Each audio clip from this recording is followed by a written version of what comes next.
some of us more than others. So some of us have studied vectors in physics. Yes, raise your hand if you have done some vector work in physics. And then all of us should do some vector work in geometry if we're at least coming from Papillion and La Vista community schools. So you did a little bit of work with that. We're kind of going to treat it like we have people on both sides. So know that if you took physics and you know everything about vectors, try and bear with me as we make sure everybody's on board for how to work with vectors. One thing I'll say about this section is we're going to do a lot of notes today, but I don't think the notes, like the things you do mathematically, are not hard. Okay, the math of the vectors is very easy. It's making sure you know what things are being asked of you. Okay, and so I'm going to focus on vocabulary and directions. So we have vectors are directed line segments. This is what the guy in the clip is saying. And what's really important to remember about vectors is there's two characteristics. They have magnitude and they also have direction. Anybody give us some synonyms for magnitude in terms of vectors? Size, power. Size, okay, that would be good. I would also, for our mathematical work, I would think about lengths or distance, okay? And then direction. Does anybody have any thoughts about directions for vectors? Angle. Angle, okay. Angles and also slope, okay, could be considered part of the direction for the angle. Okay. Excellent. So those are the main two characteristics of vectors. Now, the next slide is very similar, but instead of just talking about all vectors, it talks about equivalent vectors. So in order for vectors to be equivalent, they must be same magnitude, same size, and they must be in the same direction. They must have the same angle. At a very basic level, I could draw a picture of two vectors that I would deem equivalent. I did my best. Okay. They're going in the same direction, they have the same angle or the same slope, and they are the same size. Some examples of not equivalent vectors, and you could add to yours as many as you like. You know, here's a pair of non-equivalent vectors. They might have the same angle, they might be going in the same direction with the same slope, but they're certainly different sizes, so they're not equivalent. And then also you could have a pair of vectors, something like this, that are going in opposite directions, not equivalent. So on the next slide, I'm not really going to work it out as an example. I more want to have a discussion with you guys about how you would work to show if two vectors are equivalent. And this is similar to a few questions on your homework assignment. And so I'd like for you to look this over just on your own momentarily. It says show that U and V in the figure. And notice the textbook is going to use boldface on letters to represent vectors. So it means vector U and vector V when they're boldface like that. Show that U and V in the figure at the right are equivalent. And then you've got U labeled here with initial point P and terminal point Q, and then V has initial point R and terminal point S. So if you would, really quickly with your small groups, people around you, just have a quick conversation. Mathematically, how would you prove that those are equivalent? Okay? Share that with the people around you.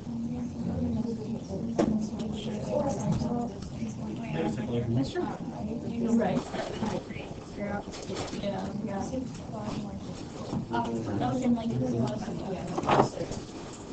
Okay, let's come together. What are some ideas for how we would show that those are equivalent? Dylan, you got one? Distance formula and slope. Okay, excellent. Distance formula and slope. And so you might think back to those formulas that have like the x sub 1 and y sub 1, right? And you could actually plug into those formulas because you've got ordered pairs over here on the coordinate plane. I'm going to look at it from a different perspective, but essentially do the same things, distance formula and slope formula, and prove that they are in fact equivalent.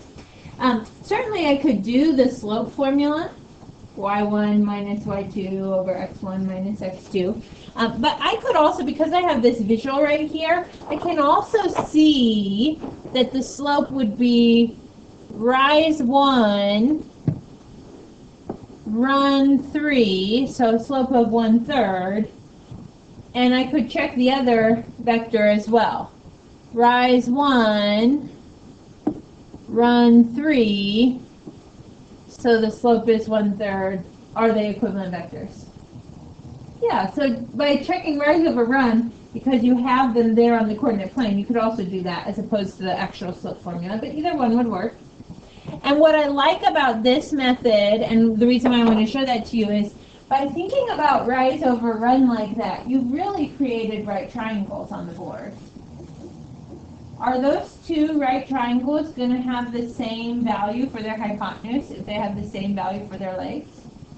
Yeah. Yeah. Okay, the only way to get our hypotenuse there in those right triangles would be Pythagorean theorem, and we would do c squared equals 1 squared plus 3 squared, take the square root of both sides, so we're going to end up with the square root of 10 on both hypotenuse. So I would argue then that they also have the same distance. Now, you'll get the same answer if you do distance formula and you do slope formula. Okay, I want to look at it from this perspective only because a lot of the work we do with vectors you can relate back to trigonometry from chapter 4. So that's a helpful connection. Okay, let's keep talking about vectors. Next up, we're going to talk about standard position. Okay, a vector in standard position has initial point at 0, 0.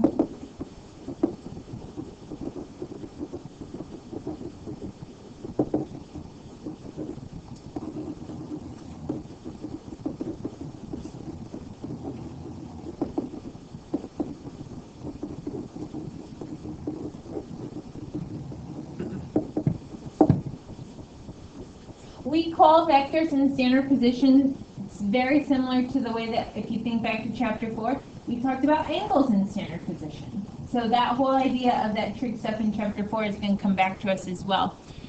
Angles in standard position can then be written in component form. Okay, so the component form for a vector v is, you use these angle brackets for vectors, v sub 1 comma v sub 2, and you close it with those angle brackets. This would be a vector in component form. When it's written in component form like that, it's assumed to be in standard position. So I would assume the initial point was at 0, 0, and the terminal point is at v sub 1, v sub 2, wherever that may be on the coordinate plane. Now, not all vectors will be given to us in component form or in standard position. So I'm going to flip back really quickly to my last example.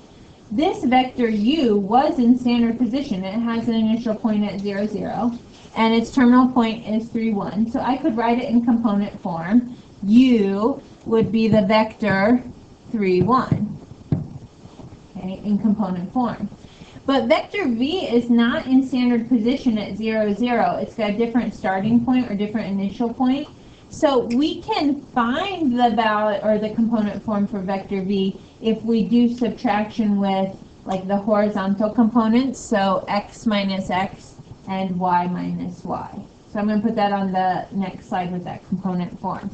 Suppose you have an initial point P at x sub 1, y sub 1, and you have a terminal point Q at x sub 2, y sub 2.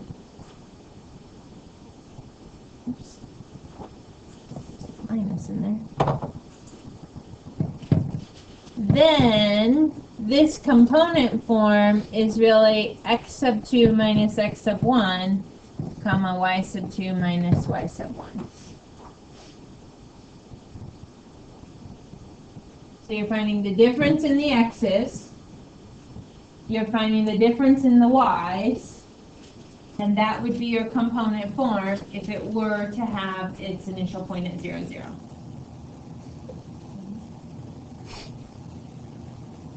Now you should maybe make a note, like in the margins or near the formula.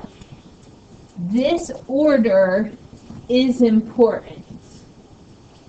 You must do the terminal minus the initial. So I'm going to write this down. Terminal minus initial.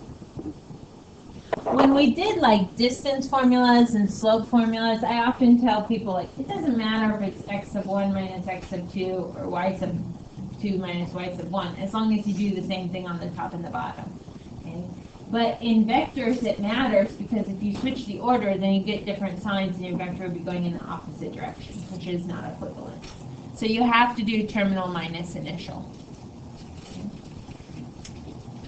Okay, magnitude you guys said was what? Size, length. Okay, so I'm going to look at magnitude really quickly of something in component form. I'm going to draw it out really quick.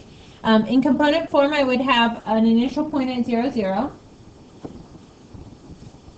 And then I would have some vector go out to some point, and this point I could call v sub 1, v sub 2. One more time.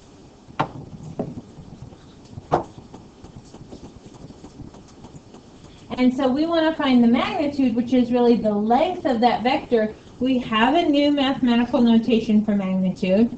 I don't know if you use the same notation in physics. Have you ever seen that before? No. Okay, so this just means magnitude of E. Okay. So it looks like double absolute value bars, 2 vertical bars. Okay, it just means magnitude of E. We want to find that magnitude of E. What are some options we have to find it? The length. Oh, we could use trig. So think about it like a triangle. To get to that point v sub 1, v sub 2, I had to go right v sub 1, and then I had to go up v sub 2. So you could do Pythagorean theorem, right? The magnitude of v squared is equal to v sub 1 squared plus v sub 2 squared, and then I'd have to square root both sides. So I could write this formula for magnitude. The magnitude of v is equal to the square root of v sub 1 squared plus v sub 2 squared. If you ever have a vector in component form, do that and you have its length. It's very similar to what I was doing on that first example when I looked at rise and run. Those were just the differences in the x's and y's that I used for rise and run. While we're talking about magnitude, I'm going to talk about a special vector. It's called the unit vector. And we're going to come back to this on another slide later. The unit vector is often abbreviated with a U, okay? But not all vectors labeled U are unit vectors. But a unit vector, in math, when we talk about units, we usually mean to talk about a single one. So if we're talking about a unit vector in terms of magnitude, we're saying a unit vector would be a vector with length 1, or magnitude 1. A vector with magnitude of 1.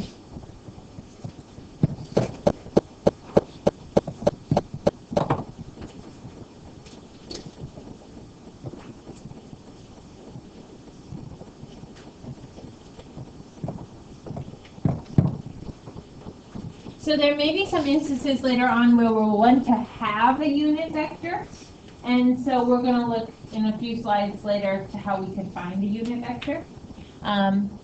But that would just mean that it would have a length of 1. Not all vectors have magnitudes of 1. They have varying magnitudes depending on their horizontal and vertical components. Are we okay with component form, v sub 1, v sub 2? Try this example. Write this down in your notebook. You're going to find the component form and magnitude for the vector v that has an initial point at -2, 3, and a terminal point at -7, 9.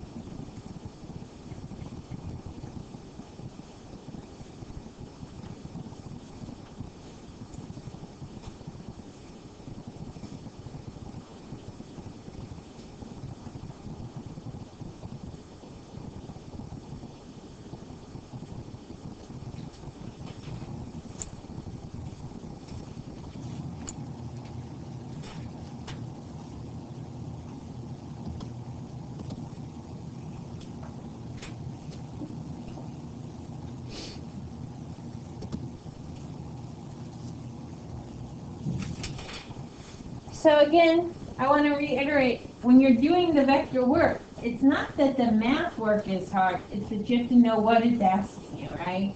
So there's two words in this problem that stick out to me.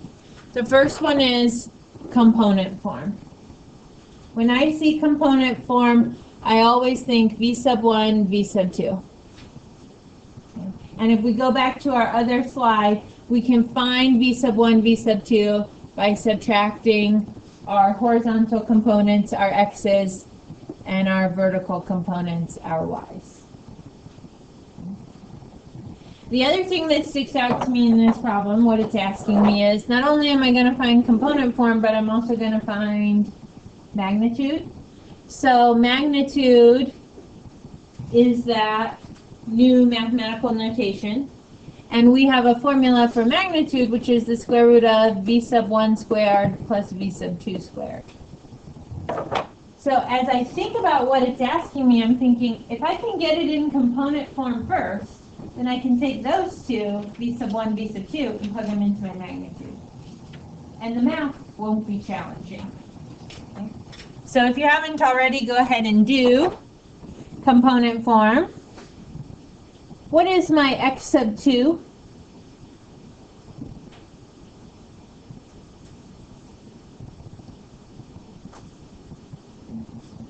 -7. Okay, it matters what order you choose. You got to pick the x from the terminal point, right? Subtract the terminal minus the initial. So -7 minus -2. And then 9 minus 3. So my component form is -5, 6. That math was not hard. And now I do magnitude. Okay. The magnitude of V is equal to the square root of -5 squared plus 6 squared. That's the square root of 25 plus 36. Which tells me the magnitude of V is the square root of 61.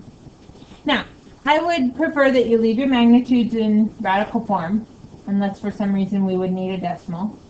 Okay. Always check to make sure that your radical is simplified. Are there any perfect squares that go into 61? No. So I would just call it good. You're done.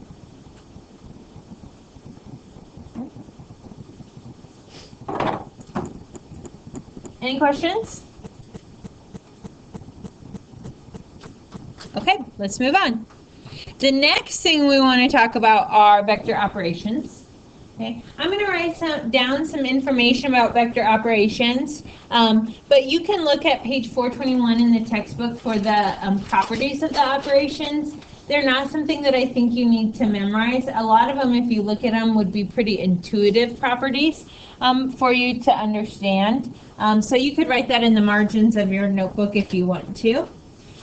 First, I'm going to talk about scalar multiplication. So scalar multiplication is the product of a vector and a scalar.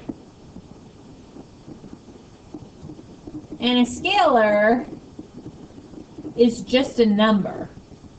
A scalar is not a another vector. So you're not multiplying vectors with other vectors here, you're just multiplying by a number. We did scalar multiplication back in matrices. So here would be an example. I can write it out with component form. Suppose you had some scalar c, some number c, and you want to multiply it by your vector in component form v sub 1, v sub 2. then you just have to like distribute your scalar to the horizontal component and the vertical component. So you get a new vector that would look like c v sub 1 comma c v sub 2. And of course those would be numbers. So that's really all scalar multiplication is. I will put a little note here. If the scalar is negative,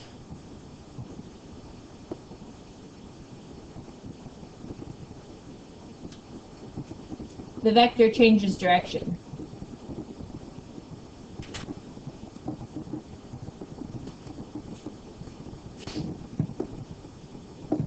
So if you were to put like a -2 in front of a vector, then of course that would change the signs of your horizontal and your vertical component, which would mean they would be going in the opposite direction that they once were. So normally scalar multiplication is going to change the size of your vector, the distance or the length, the magnitude of your vector, but on occasion, if it happens to be negative, it will also change the direction. Okay? The next piece that we want to talk about are vector addition and vector subtraction. And they're very similar, but I am going to write just a couple of things different for each one. So maybe like 1 or 2 lines you would need under vector addition and vector subtraction. Vector addition is the sum of 2 vectors. And of course you could add more vectors if you wanted to. And subtraction is the difference of 2 vectors.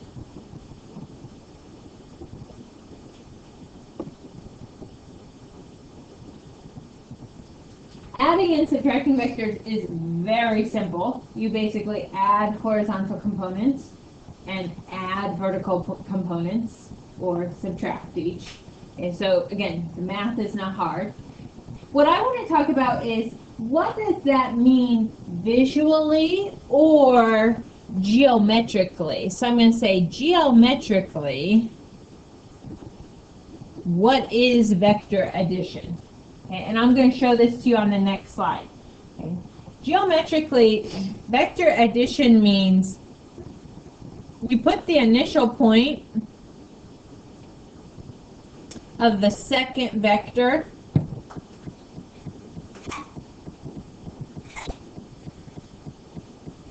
at the terminal point of the first vector.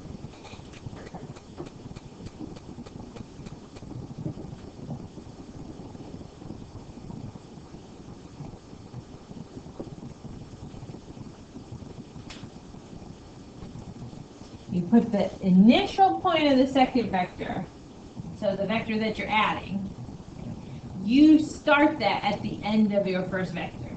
So it's really like creating a chain of vectors. Okay, that's what vector addition is. Okay, vector subtraction would be the same thing. Put the initial point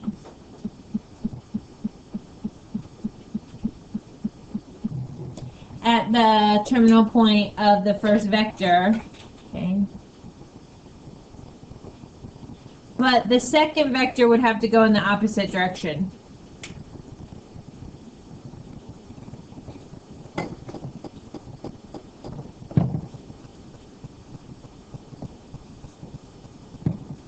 So of course you can't go in the same direction, otherwise it would really be addition. So in order to subtract it, you could think about it like having a negative scalar, and you just got to change the signs of your horizontal and your vertical. So you go in the opposite direction of what that vector says. And then before we do the examples real quick, another way for you to, or something that will be helpful when you're working on your homework, the answer to vector addition and vector subtraction has a special name. It's called the resultant vector.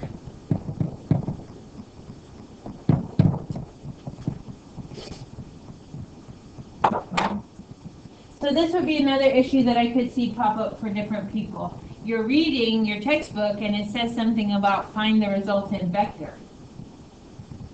If you don't know that the resultant vector means addition and subtraction, you're kind of out of luck. You don't know what you're supposed to do.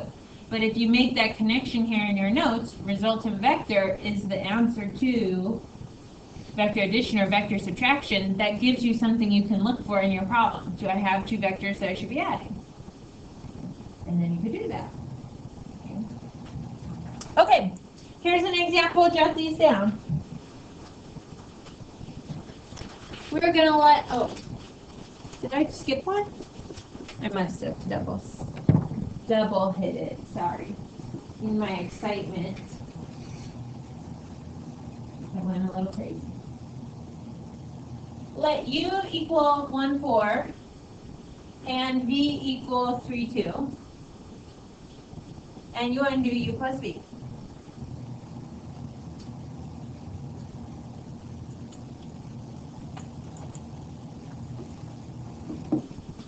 So how do I do u plus v?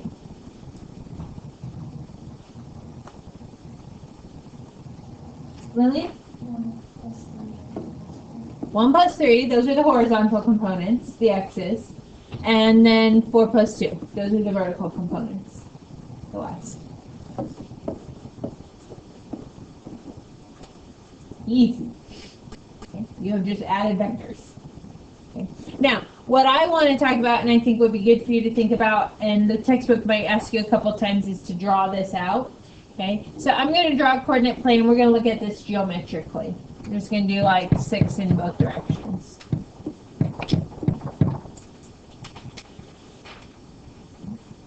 If I'm adding the vectors u and v, I would start with this first vector u and graph it in standard position. So it's the vector 1, 4, which would mean I'd start at 0, 0, and I would go right 1 and up 4,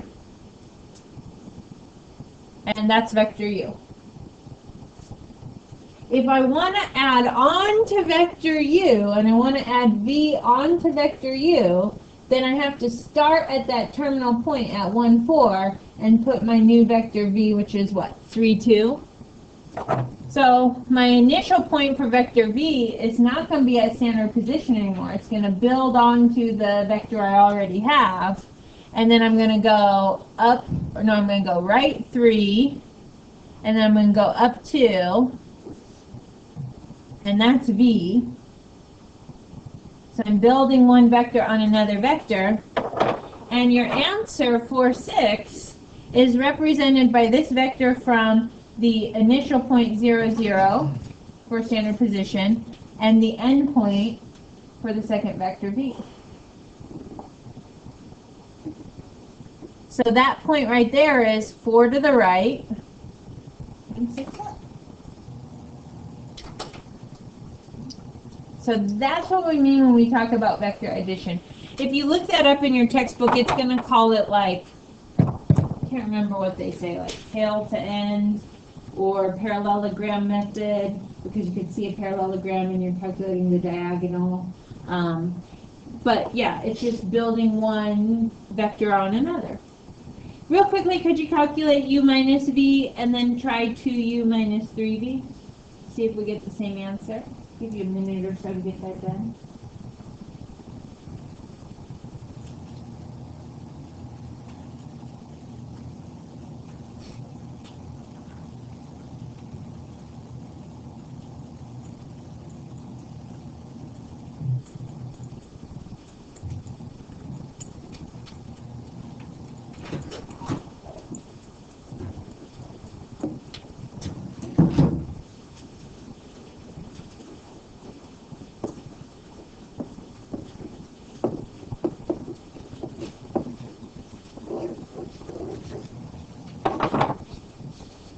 I see a lot of people as I walk around were able to calculate v without writing anything down.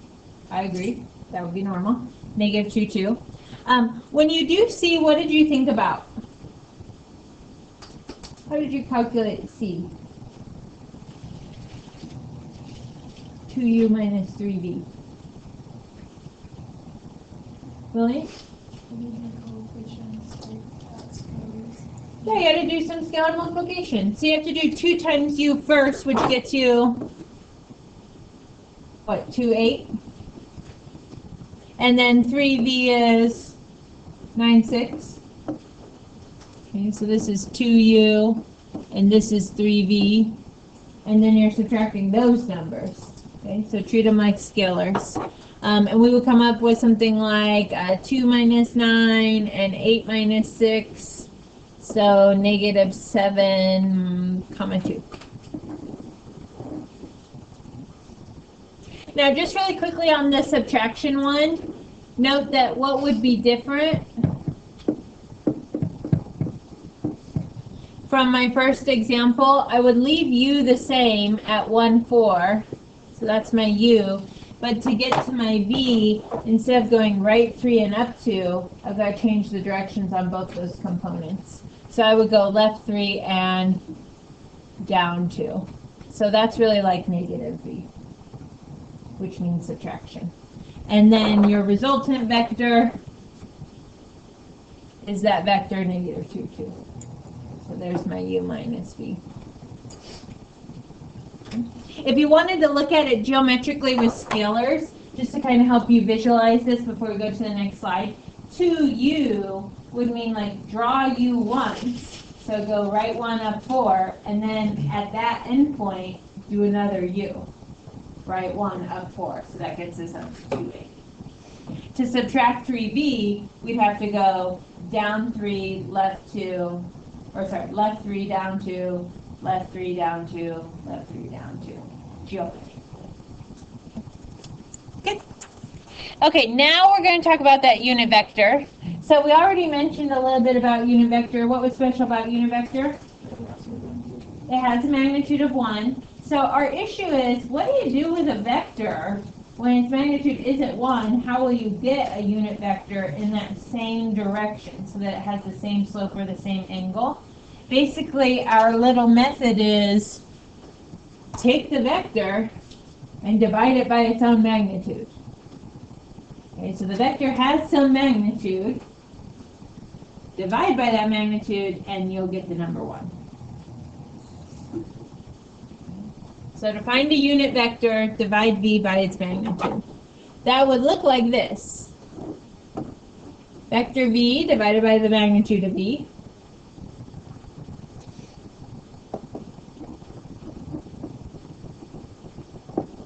Or in component form, v sub 1, v sub 2, divided by the magnitude of v. So I usually go with the second one, put it in component form.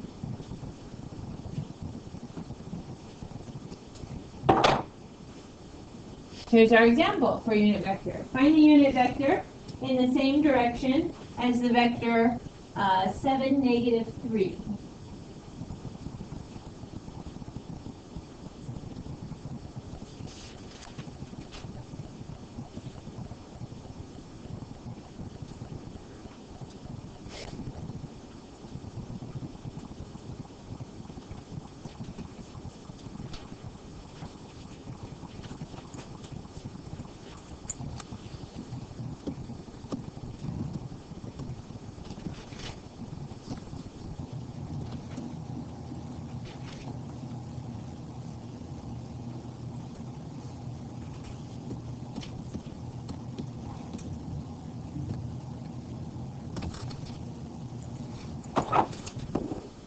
Okay, so just really quickly, I'm going to show 7, negative 3 would be that vector over there, and I would have had to go 7 to the right and then 3 down. Is there any way that that could already be a vector, a unit vector, with a length of 1?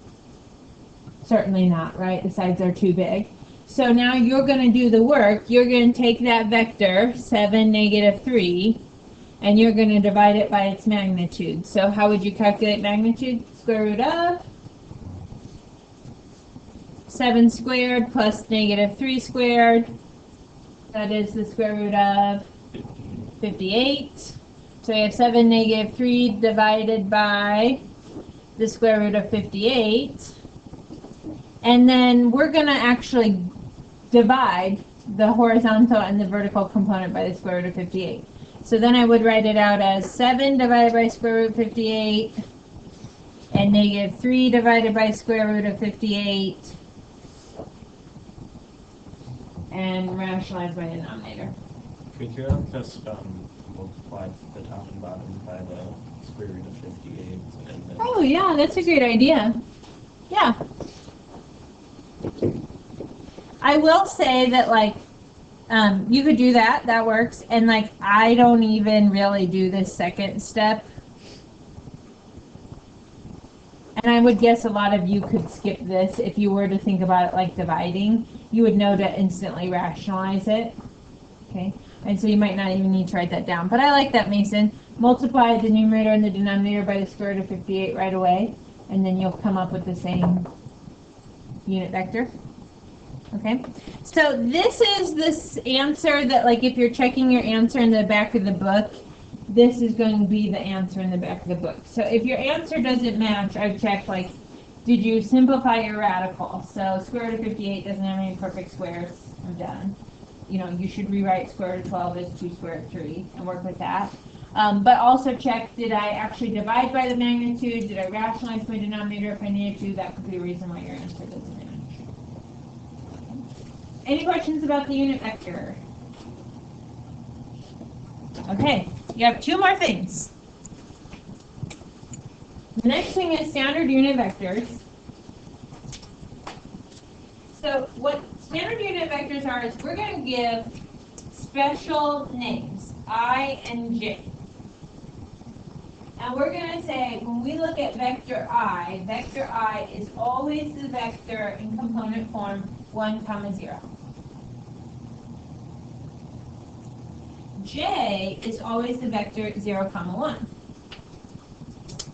They're in standard position, and think about that name unit, they would have magnitudes of 1. Okay.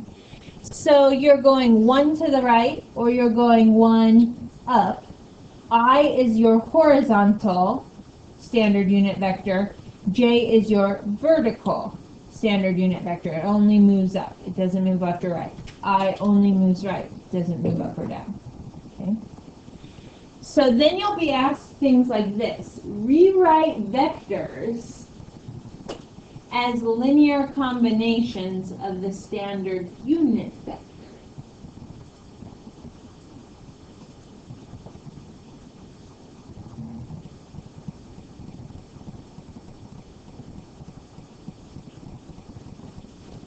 I think probably my words don't make sense, do they? I'll say this. Rewrite a vector.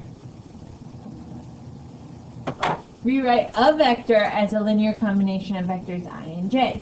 So if you have a vector, remember in pre-calculus, we're going to look at vectors in component form, v sub 1, v sub 2, assuming that it's in standard position. If I want to write that as a linear combination of vectors I and j, so this will be something you'll be on the lookout for in your directions when it asks for linear combination, you're going to give the horizontal component of your vector, v sub 1, is going to be your coefficient to your horizontal standard unit vector, so your I. So this would be v sub 1 I. And then linear combination implies that you're adding 2 things, so plus v sub 2j. So you're just putting the horizontal component with I, the vertical component with j, those become the coefficients, and then you're adding the 2 components.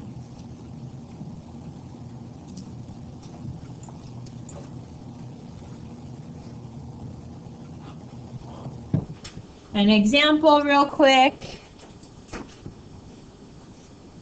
Let u be a vector with initial point 5, 2. And v be a vector with, or sorry, u is a vector with initial point 5, 2 and terminal point -3, 1, -3, -1. Write u as linear combination of vectors I and j. So again, how are you going to decide? We're doing so many little pieces of vector work, the very basics of vectors. How are you going to decide what to do? You're going to read the directions. So the key piece here is it tells me linear combination. When it says linear combination, I think of that I and j. Okay, I want to add. I need my v sub 1, v sub 2.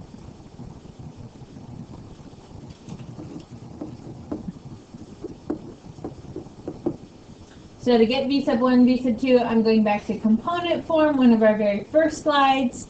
I got to do terminal minus initial. So my terminal x is -3, my initial x is 5. My terminal y is -1, my initial y is 2. So in component form, I would have -8, -3.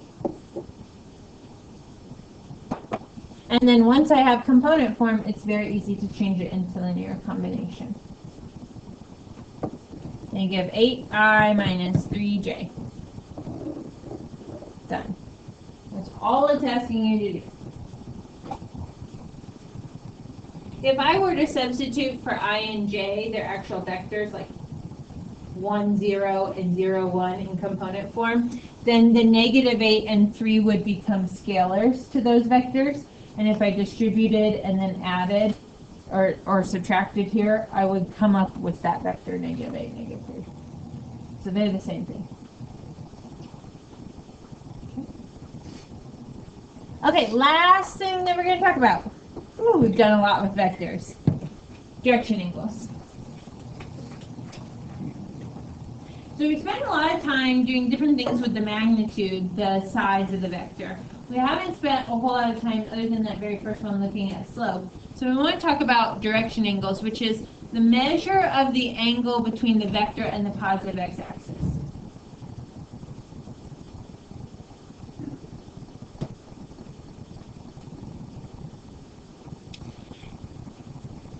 And when we talk about the measure of the angle between the vector, we're talking about a vector in standard position, or a vector in its component form, and the x-axis.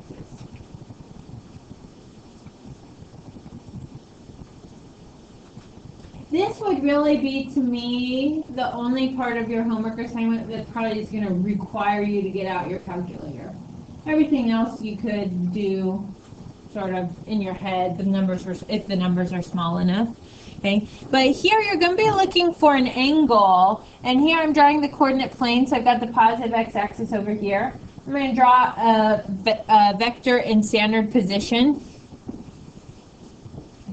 And I could certainly label this terminal point v sub 1, v sub 2, because that would be its component form. For ease of formula, I'm going to just call that point AB. It's some point AB that my vector goes out to. Okay, and A is my v sub 1 and B is my v sub 2.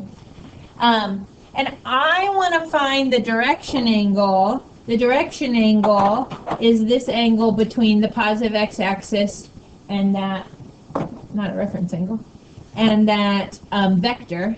So how could we find theta there? Lily? You could use inverse tangent, because if you put the line down there, it would be perpendicular to the x-axis. Okay, think about trig, that triangle that keeps coming back to us. This length is A, this length is B. So we could say that tangent of theta was equal to B over A. So the theta, Lily was saying use the inverse tangent, is equal to inverse tangent of B over A. And a lot of times this is not going to be something that's on the unit circle, so you'll have to use your calculator and get a decimal. So we've got two quick examples. See if we can get through them before the bell rings. One's in component form and one is in the linear combination. So for the first one, we're in component form. 3, 4, that's my A and my B. Then I just have to do, you can set it up if you want, tangent theta equals 4 over 3. Or you can do inverse tangent of 4 over 3. And it's going to come out to 53.13 degrees. Which is okay because that ordered pair, 3, 4, is in the first quadrant. Your trouble is this one. Your A is -3 and your B is -10. So that means you're in which quadrant?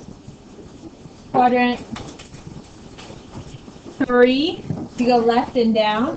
So when you do your theta, it's the inverse tangent of -10 over -3. Your calculator will only give you an acute angle in quadrant 1, which is 73.3 degrees, but that can't be our angle if this is the direction of our vector, so you'll use like reference angles. Add 180 to it so that you're in quadrant 3.